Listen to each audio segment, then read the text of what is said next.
qui permet de rassembler l'ensemble des chercheurs dans le monde entier. Donc, je vous donne la parole, prenez votre temps, temps nécessaire pour, bien sûr, bien exposer votre travail. Et par la suite, nous aurons donc nous allons ouvrir s'il y aura des questions. Voilà. Donc, à vous la parole. Take your time and thank you a lot.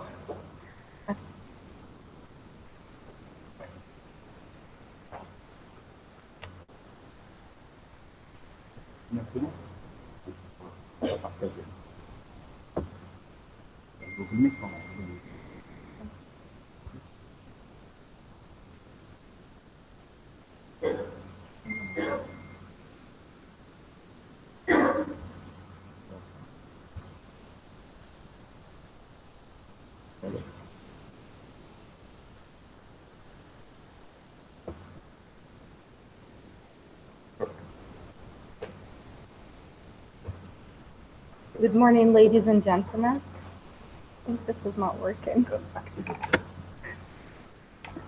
Thank you. Good morning, everybody. I hope you are doing fine. The weather today is not great, but this is Tetuan and Morocco. The topic of today is the role of English in scientific research. So before we start, I have a question for you. If you can describe English in one word, which word would you choose?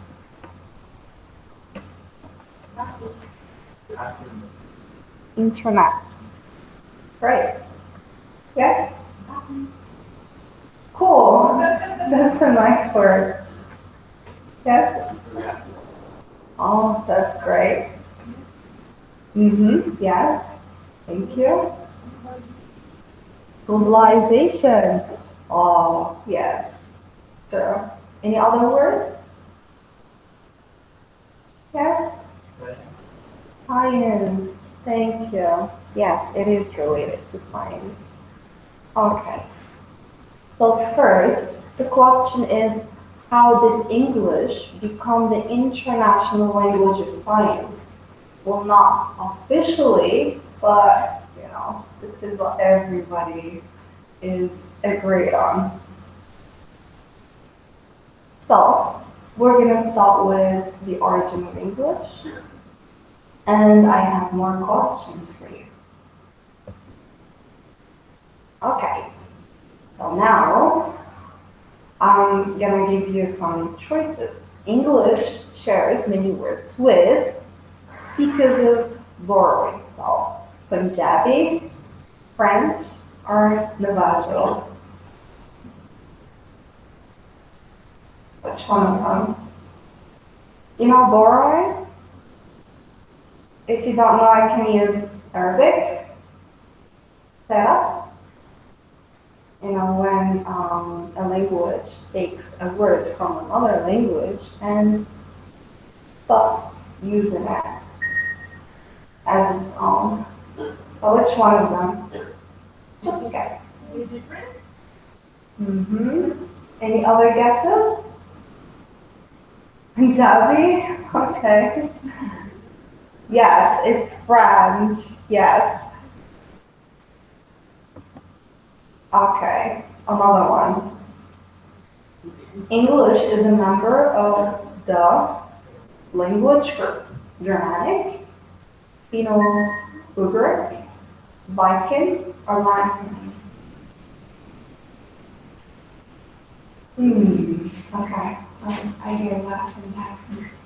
What else?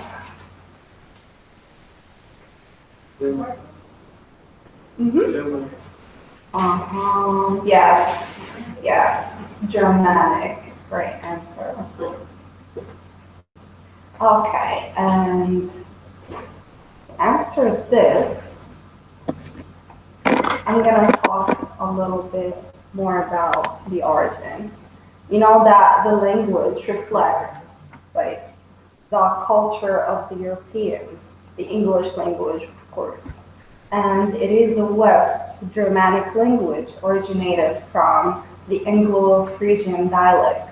So basically, English wasn't there, but it came with invaders, Germanic invaders.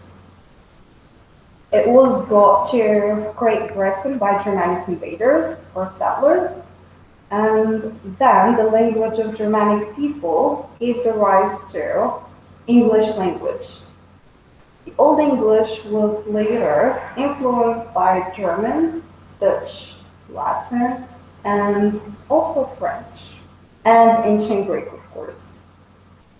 During the Renaissance period, the language can be said to have undergone a lot of influences. So we know that the language, English language that they have like 600 years ago is not the same English we have right now. So it keeps changing and it keeps undergoing influences and changements because of a lot of things like wars, like culture, exchangements, etc.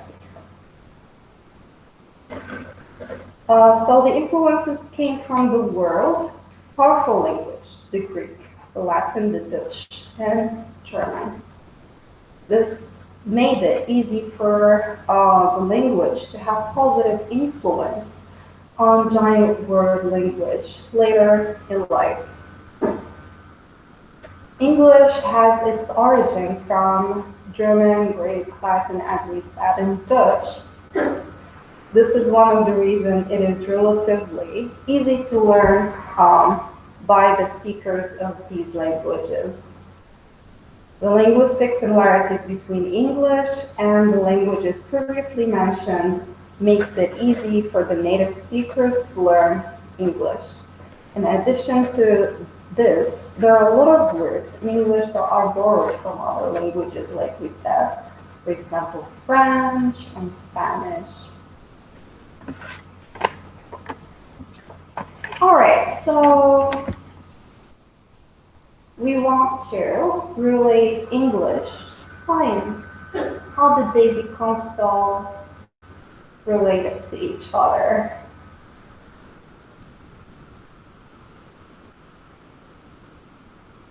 I forgot about the slides, sorry.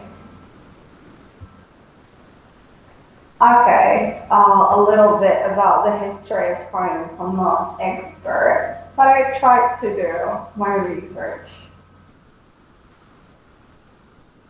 Okay, so the history of science is the study of the development of science and scientific knowledge, including both the natural and social sciences. Science is a body of empirical, theoretical, and practical knowledge about the natural world produced by scientists to emphasize the observation, explanation, and prediction of real-world phenomena. The English word scientific is relatively recent, first coined by William Whewell in the 19th century. Previously, investigators of nature called themselves natural philosophers, while empirical investigations of the natural world have been described since classical antiquity, for example, by Thales and Aristotle, Aristotle. And scientific method has been employed since the Middle Ages, for example, by Ibn al-Haytham and Roger Bacon. All right. Modern science began to develop in the early period, modern period, and in particular in the scientific revolution of the 16th and 17th century in Europe. Traditionally, historians of science have defined science sufficiently broadly to include those earlier inquiries.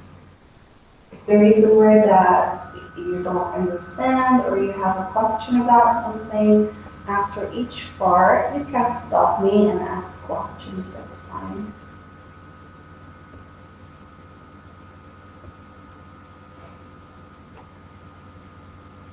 All right, then from the 19th century through late 20th century, the history of science, especially of the physical and biological sciences, was often presented as progressive accumulation of knowledge in which true theories replace false beliefs. Some more recent historical interpretations, such as those of Thomas Kuhn, tend to portray the history of science in terms of competing paradigms or conceptual systems in a wider matrix of intellectual, cultural, economic, and political trends. These interpretations, however, have met with opposition, for they also portray history of science as an incoherent system of paradigms not leading to any scientific progress, but only to the illusion of progress. Alright, so enough talking about science. I think you know about the history of science more than I do. Let's talk about the emergence of English as the lingua franca of science. Another question. Can you think of some factors that made English the international language of science?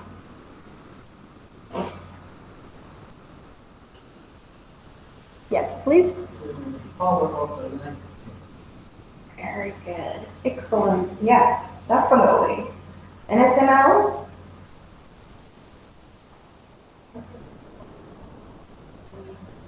Yes, definitely. The International Journal. Yes, girl. Anything else? Mm-hmm. Okay, so it started with wars, as I said. Colonialism. You know colonialism. When country invades another country to take its resources and whatever it wants to take. So, which country colonized other countries and then participated to the widespread of English? Britain, yes. Great Britain, previously. Right. So it invaded a lot of countries, including Egypt, India, yes, South Africa. Now South Africa is considered a native English speaking country.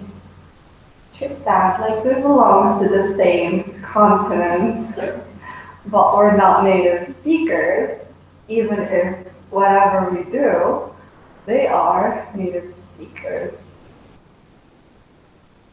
Yes, okay, so the first thing was colonialism. Power opens the door to everything. You can open the door to everything by power, so this is what happened with colonialism and English. Then, the rise in the power of America and the increase in the United States science graduates.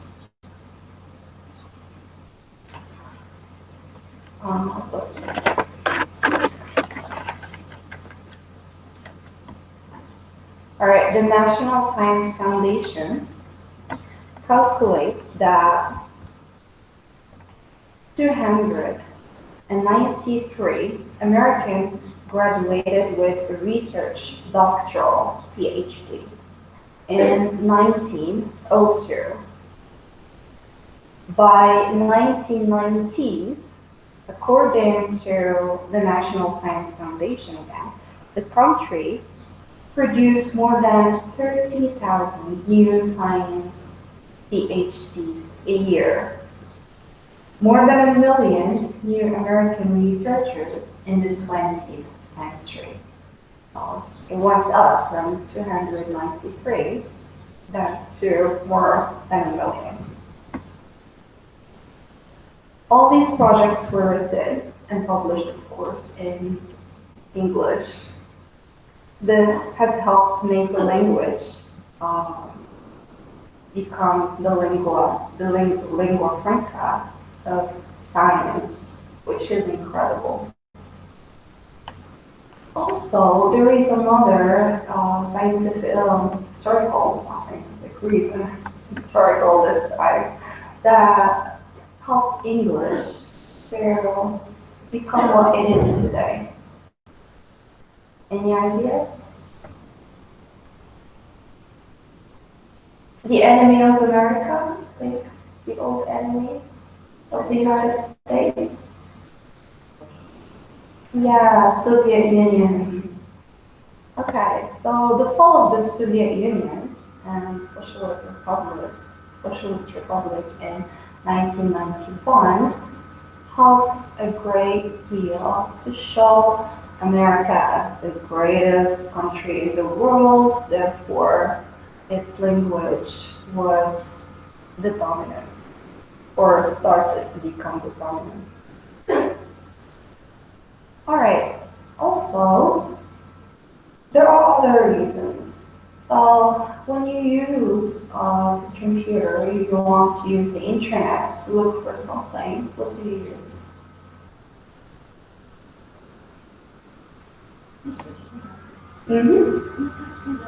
Yes, research engines. And what is the most famous research engine in the world? Yes, very good. And it was created and developed by Americans, and the main language of it was, and still is, English, and they added, of course, other languages. Also, Facebook. Facebook also was developed by Americans. And you know that at the beginning it was meant for university students, right? In the United States. And then it started to spread to other countries, and they added other languages too.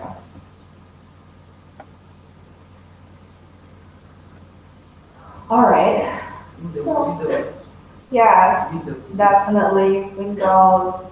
There are a lot of things that the United States has achieved, which has led to its greatness nowadays, and therefore to the widespread of its language. Also, the United Nations. All right, so do you know how many countries are there in the world?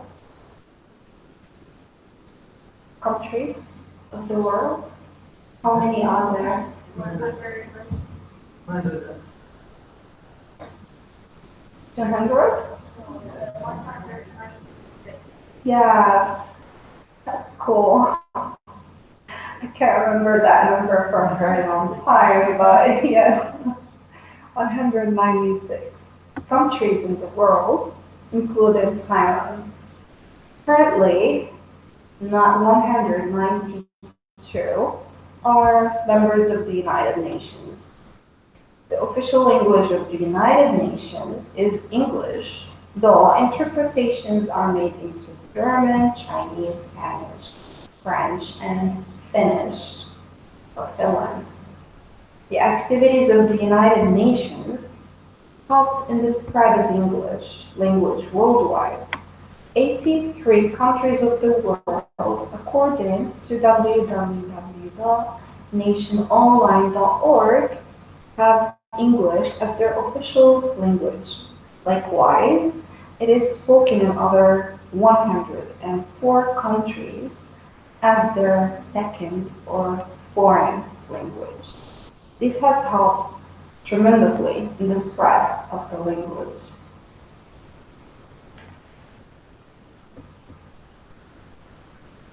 Alright, so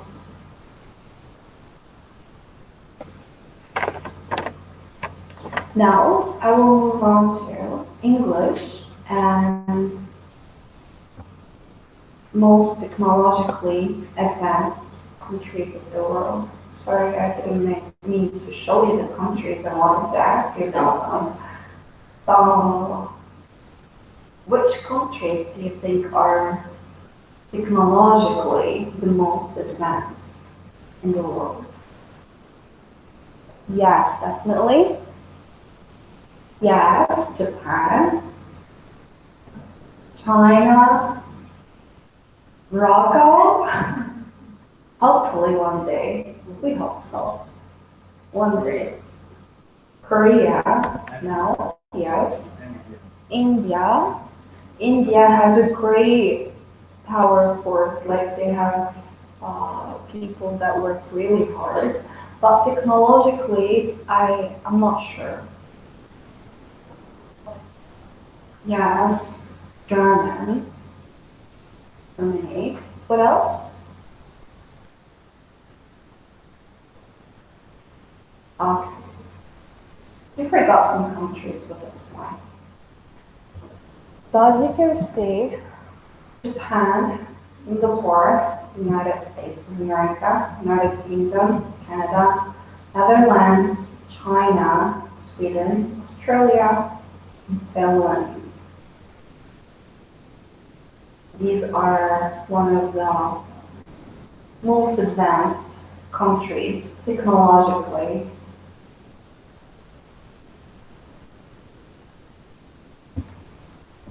All right, then the importance of English in today's world. Why do you think English is important?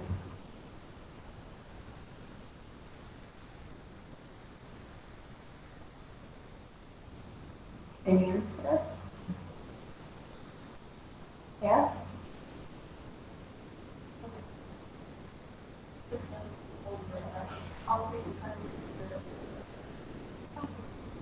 Mm-hmm. Mm-hmm. Mm-hmm. Mm-hmm.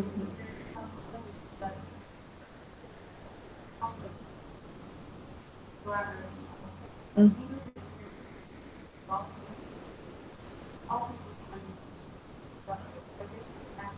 Yeah. Mm-hmm. Yes, thank you. Yes, definitely. Thank you for mentioning this. Definitely, there are a lot of accents of English nowadays in the world, and surprisingly, nobody is like emphasizing the fact that they have to speak British accent, American accent. It's definitely alright to have Indian accent, Moroccan accent, French, English accent, Canadian accent, etc., etc. As long as they can communicate the message, that's correct. Alright, any other answers?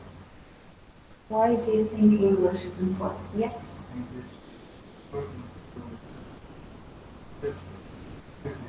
Mm-hmm. Mm-hmm. Mm-hmm. Yes, thank you. Today, it doesn't even matter where it is. We have to open up on other cultures, especially in research. We cannot do research remove ourselves from the world. English is the language that helps connect the boundaries between countries. So in that sense, I think it's very important. Yeah, definitely. Thank you. Great answer. That's please.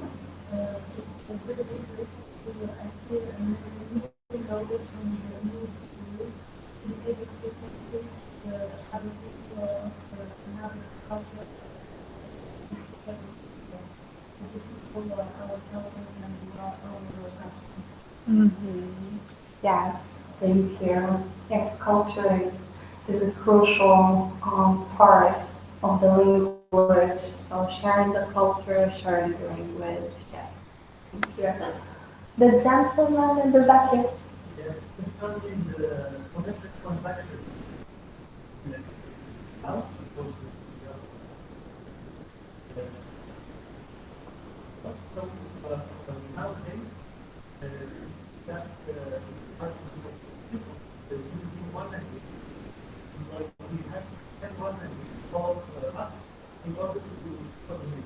Mhm.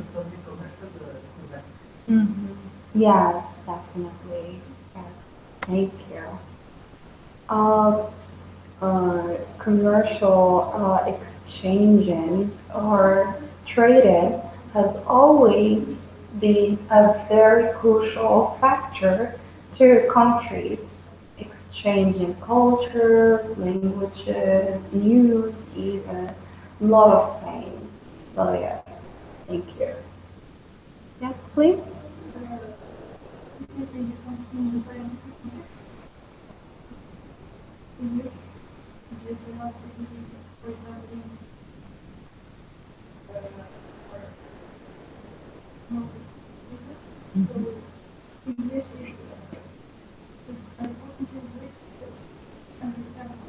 Mm.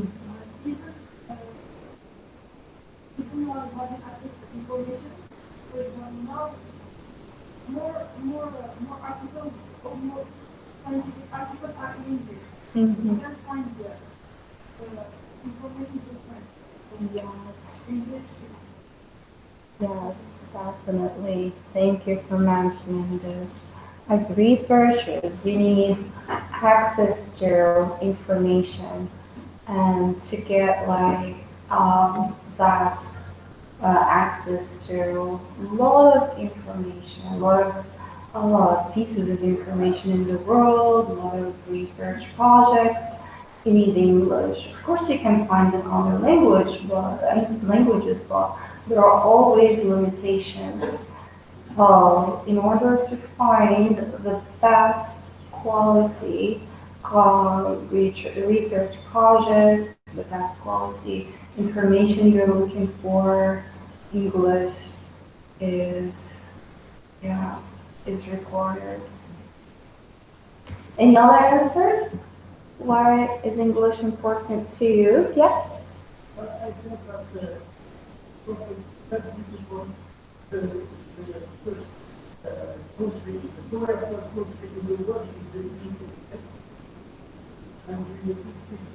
Mhm.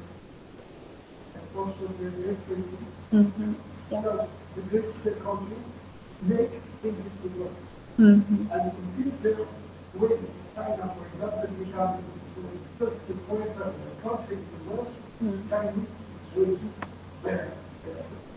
Mm. Yes, definitely. Yes, you're right. Power dictates what rules, right? Power dictates everything. So it's the same thing in the old days when China used to invade Japan, for example.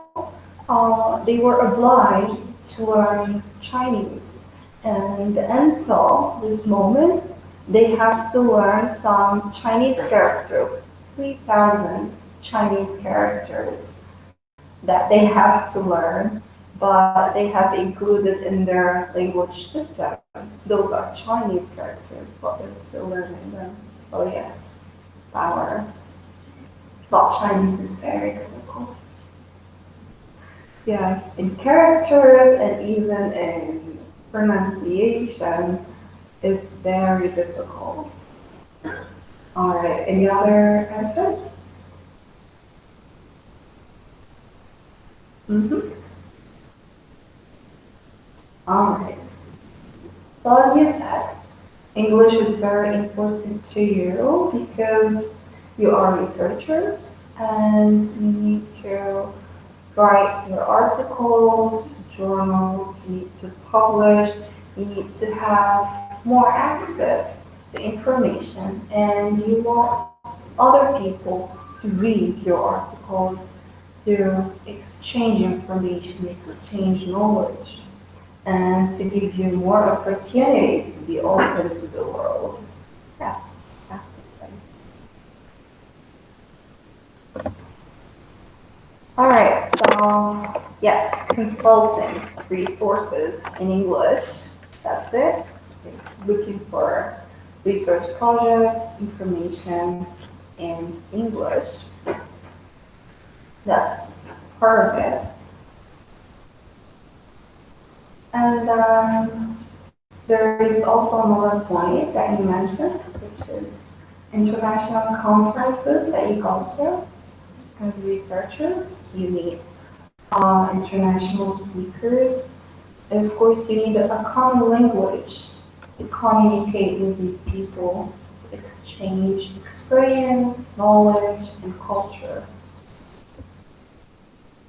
Journals, that's what you said. You said that you need to publish your articles, and in order for you to have more exposure to the world, you need to write in English. Easy and quick access to academic resources.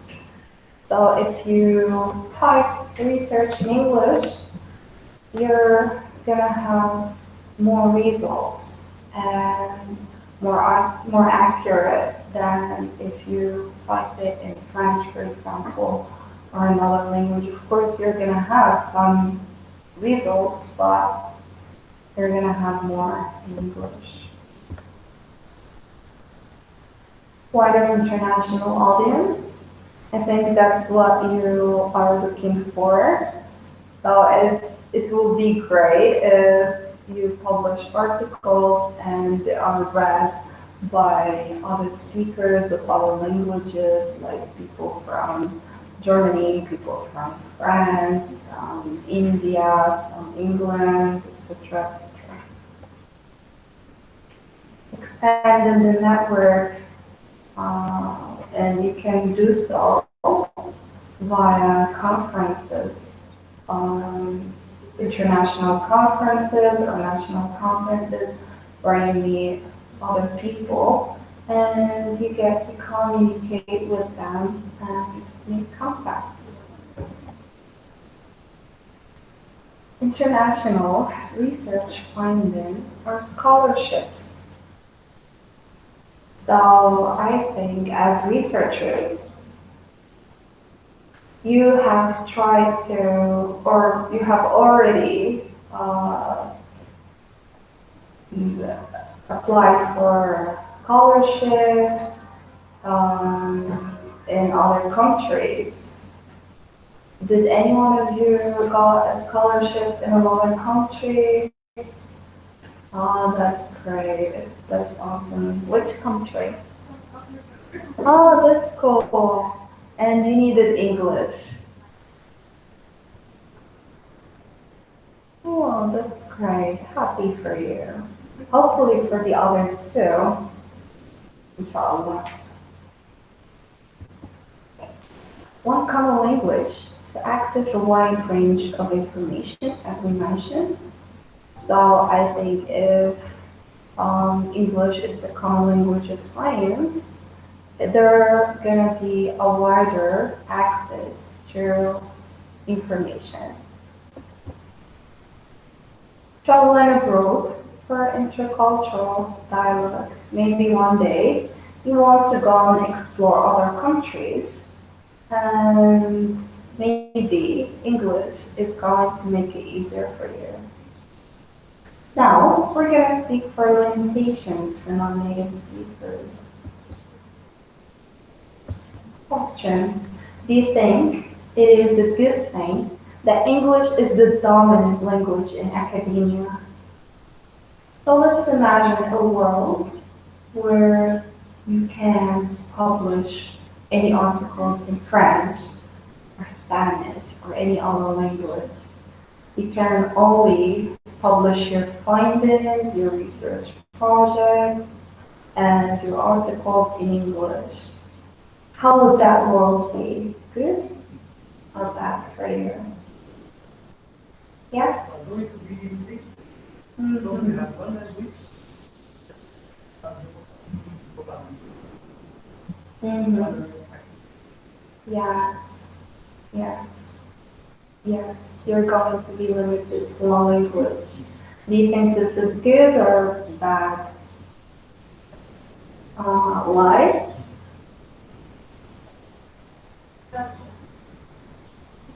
Because?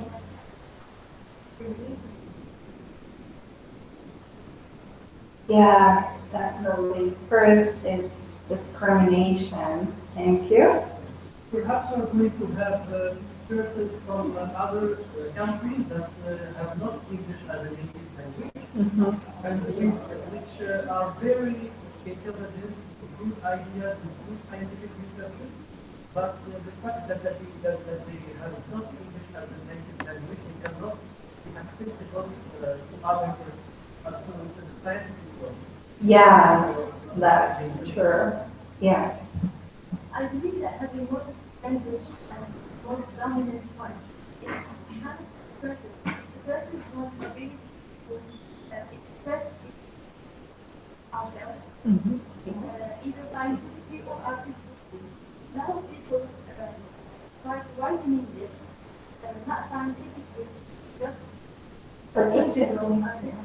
and others choose other languages. So if you oblige them to write in English or do research only in English, the person, their own capabilities may come to question themselves. Mm-hmm. Yes, that's true. Not everybody can express themselves in English. So, yes. Thank you. Any other ideas? What do you think? Is it a good thing that English is the dominant or a bad thing for you as non-native speakers? Of course, you can learn, but the limitations for us as Moroccans, yes, please. The language is part of language. So if I have one case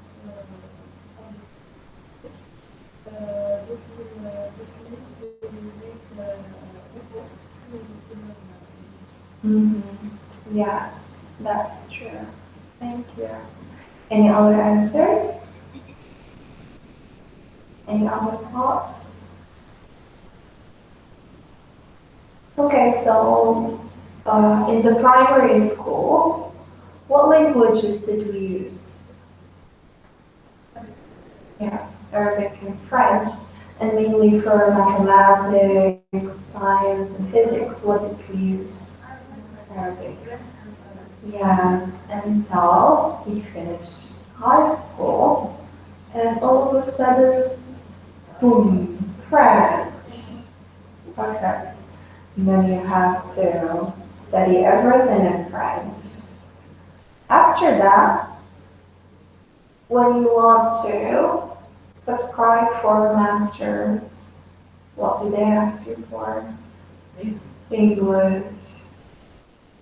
Okay, so the system is not consistent, and it is problematic for Moroccans as researchers, because if there was one language for us to learn, for example, from the primary school till we finish the PhD, it's going to be great, and everybody will be able to write their research projects easily.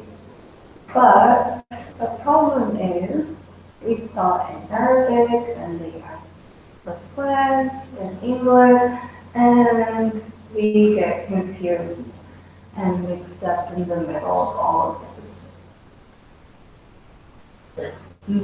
Okay. Any other thoughts about this?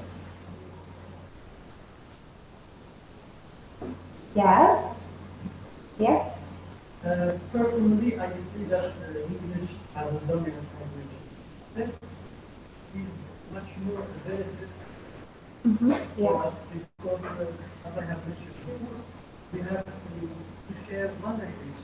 Mhm. One case that we have to use all of us in order to satisfy our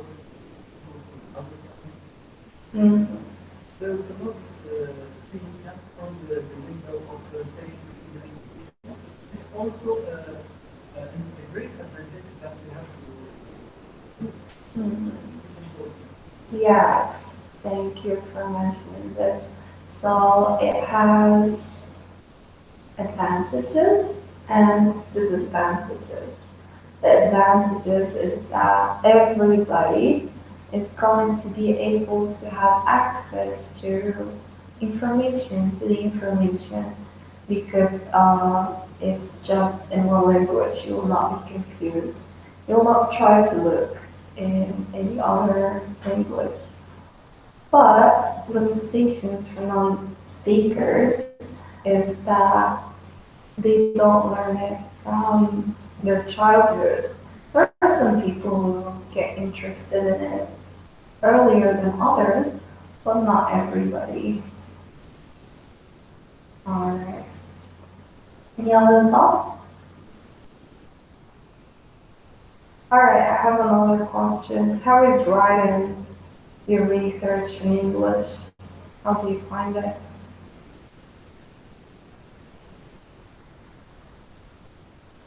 Yes. In the real title about reality, you're right.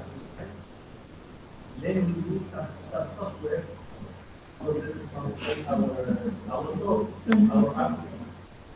But from my personal experience Yes. in my doctoral research, Mhm. I have seen that English information, English articles are always easier to learn, Mhm. easier to understand than, for example, French one. Mhm. French scientific research are a little bit complicated concerning the methodological part, Yeah.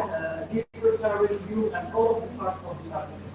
But English research is better for the research. Mhm. My personal experience. I don't know the other This is share very with me the same. Yes, this is very interesting. I can see heads nodding. So yes, they agree with you. Any other thoughts? Yes, please. I personally find it more great, easier, less challenging writing in English than in being a third degree. One thing that I learned from reading English articles is that when you read something in English, you feel like it's going straight to you. And I read in French, find it more clear, and there is this whole paragraph to express one idea. So in English, you could use one sentence and you could deliver the message. But in French, they tend to take the longer way to get up for the message. So this is what I have into simpler, more simple. I find it easier than writing. Yeah, this is very interesting. Yes, this is very interesting because nowadays what generally writers in English focus on is that they want to write simply and they want to write the information. They don't want to take, as you said, the longest way to the information. Um, there are a lot of people that criticize writers that write this way in English. So yes. Any other thoughts?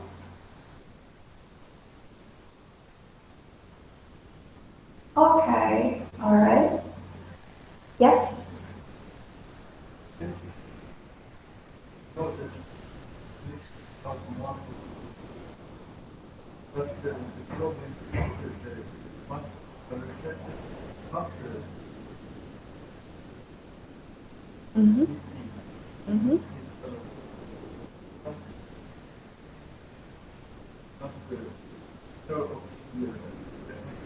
Mm-hmm. And the equation, why is the approach with the good, but writing French and still with Mm-hmm. or going to English village? Mm-hmm. Yes, this is a very good point. I think um, I think you might well know something. Um, there is always something that will be lost in translation. So when you translate, you can't keep the original thing. There is always something lost in translation. So I would always prefer to go directly with English and write with it instead of translating from French to English. Not because my French is terrible, but because I think it's going to be easier for you. Maybe you can start writing simple paragraphs now in English and try to correct them or try to get your friends to correct you and correct them. You can always use a software which is very famous nowadays. It's called Grammarly. You know it? Yes, it's great. In case you don't have a friend to correct you, you can have Grammarly as your friend. You can use it to correct your paragraphs, and then you can write more paragraphs, reading helps a lot because when you read, you pay attention to the sentences, the structures, and then you try to write the same way. Try with just short paragraphs every day. You can write diaries. Do you know diaries? Oh, okay. So I started with diaries when I was young. That's what I started with. I used to write diaries in English. And then with time, it helped me to develop my writing skills with time, day after day. You can use this if you are not a fan of writing. I know a lot of people that don't like to write. And this is the thing, you are scientific researchers, I think most of you, right? Okay, and then the thing about science is that they don't pay a lot of attention to writing because it's a literary thing. So apart from English or any other language, writing is another issue. So learning how to write an article, learning how to write a research project is something totally like new to you when you are in the university. So yes, as I said, you can read. Try to read simple paragraphs if those scientific paragraphs are very difficult for you. Start with simple ones and then try to write simple paragraphs, and this is how it works. All right. Now, since you started with a question, do you have other questions? Yeah? No question. Yes? For the work analytical intent, asking Mm-hmm. scientific concept, campaign. Mm-hmm. We can find that in the that's why that word intent doesn't mean the same thing in English or in English. Mm-hmm. I don't know if there is the possibility where we can find the bottom. Mm-hmm. Yeah, scientific terms.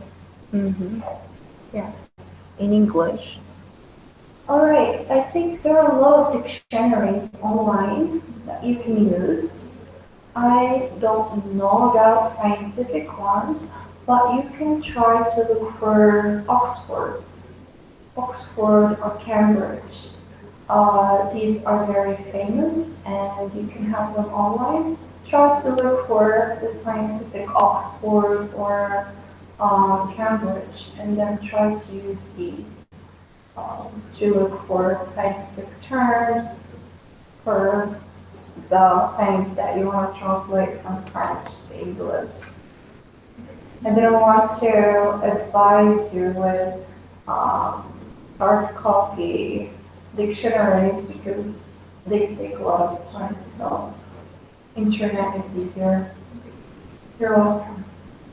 Any other questions? Yes, please.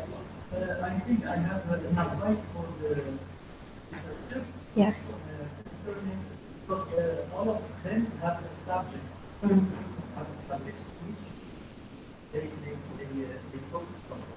So my advice is download a lot of articles in English that they read their general subject. And why, when they are going to read those articles, they are going to get the technical words, I can see that, about their subject. I don't know for example, I study financial normalization.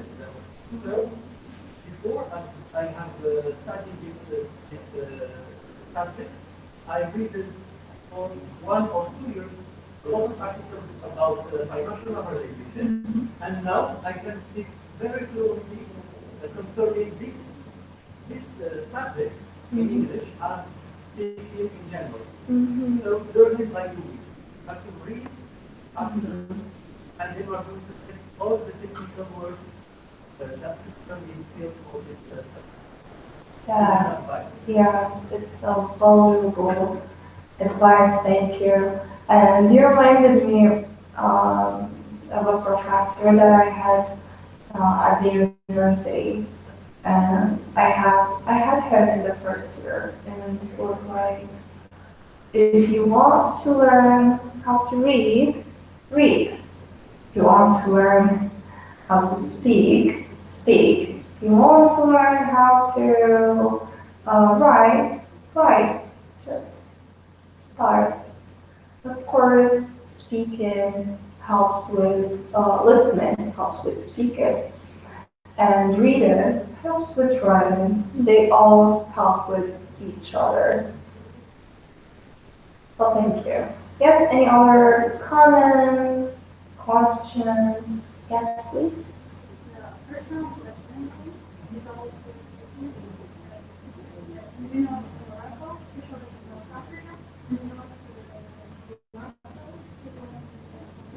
My question is, what are the matters? This is how. How far how far does it take to for the example, the subject are not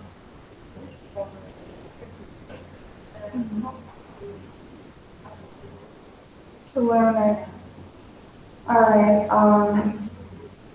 Major challenges. Okay, I think I faced a lot of challenges while teaching English, but the major challenge I face with students is when they were not motivated to learn, when they were discouraged, and they thought that it's very difficult, they can't learn. That was the major challenge, because just when they think that they can learn, they can do something every single day and learn even one new thing each day. Of course, they can make a progress, And people are not the same. Each person goes by his or her speed or pace.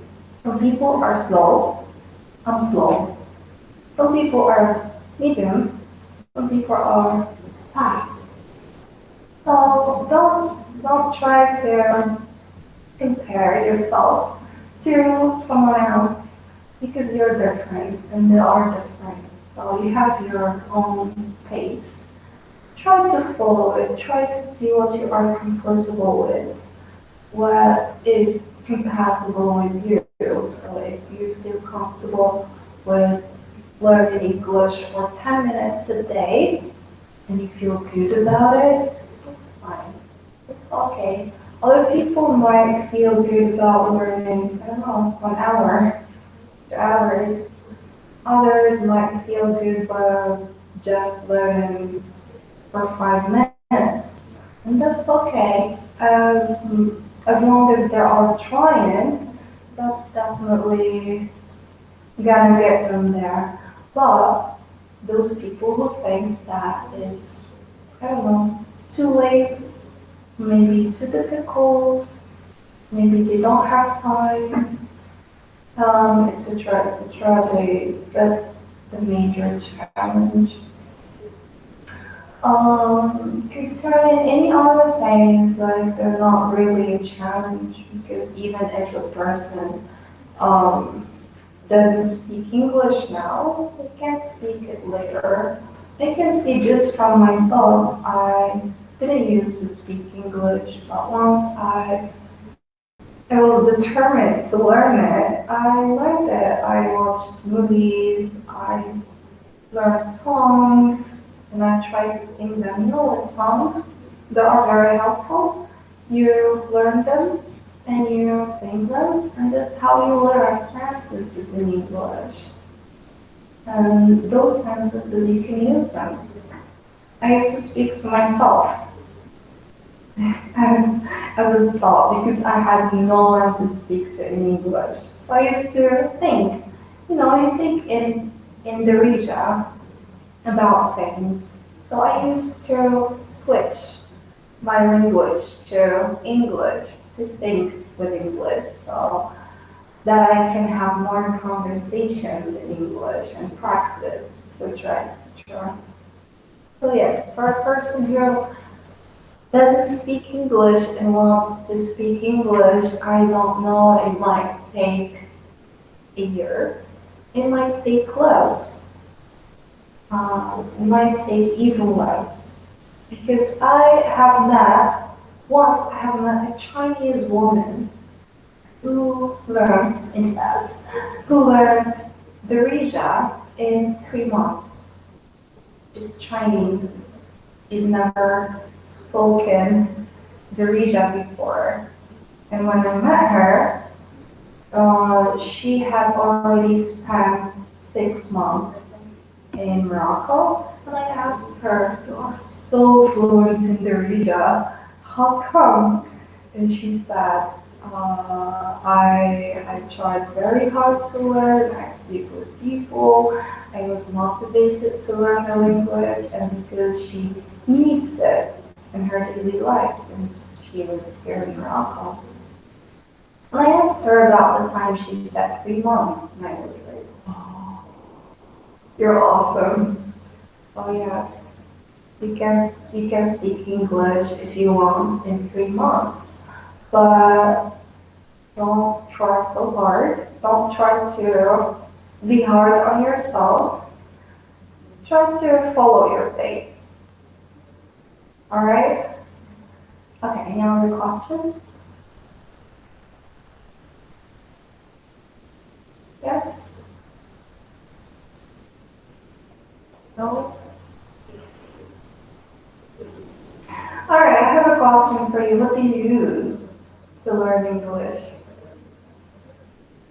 Yes, please? Great. Yes, that's great. That's awesome. That's how I learned. Yes? Yes, please? I read scientific articles. Yes, That's But, good too. I'm not concerned about speaking English. I'm not intimidated. Mm-hmm. I'm not going to speak with the person, the country there, Mm-hmm. but my need is to communicate scientifically to public practice, so I read that practice and I think that That's great. And your speaking is good too. You're welcome. Yes? Anyone else? What do you use to learn English? You know that nowadays it's very easy for us to learn anything. Okay, I'm gonna tell you a secret.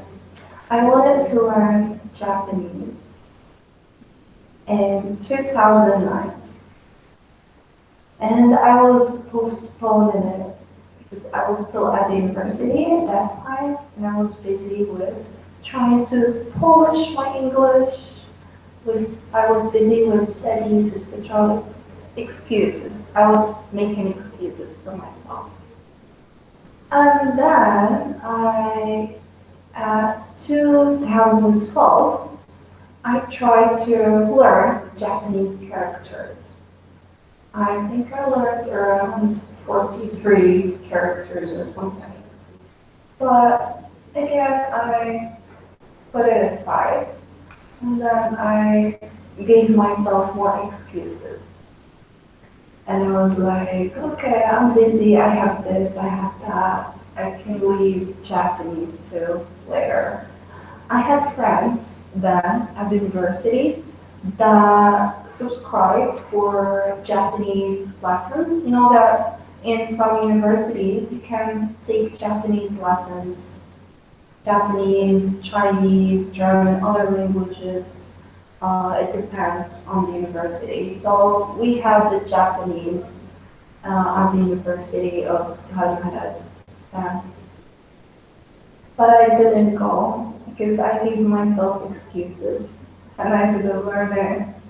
My friends on the other side went and now they can speak Japanese fluently, but I can't. But recently to I started trying. So I started with installing an application, Duolingo. Okay, it's very helpful. And I started learning how to write and how to read some characters. And I can see some development. It hasn't been like long since I started, I think a month ago, but I do it every day, which is great. Yes, a month ago, but I do it every day, and that's what I like about it. Even though I'm slow, but I'm trying. So that's the thing. Nowadays, it's very easy for you to learn anything you want to learn. Literally anything.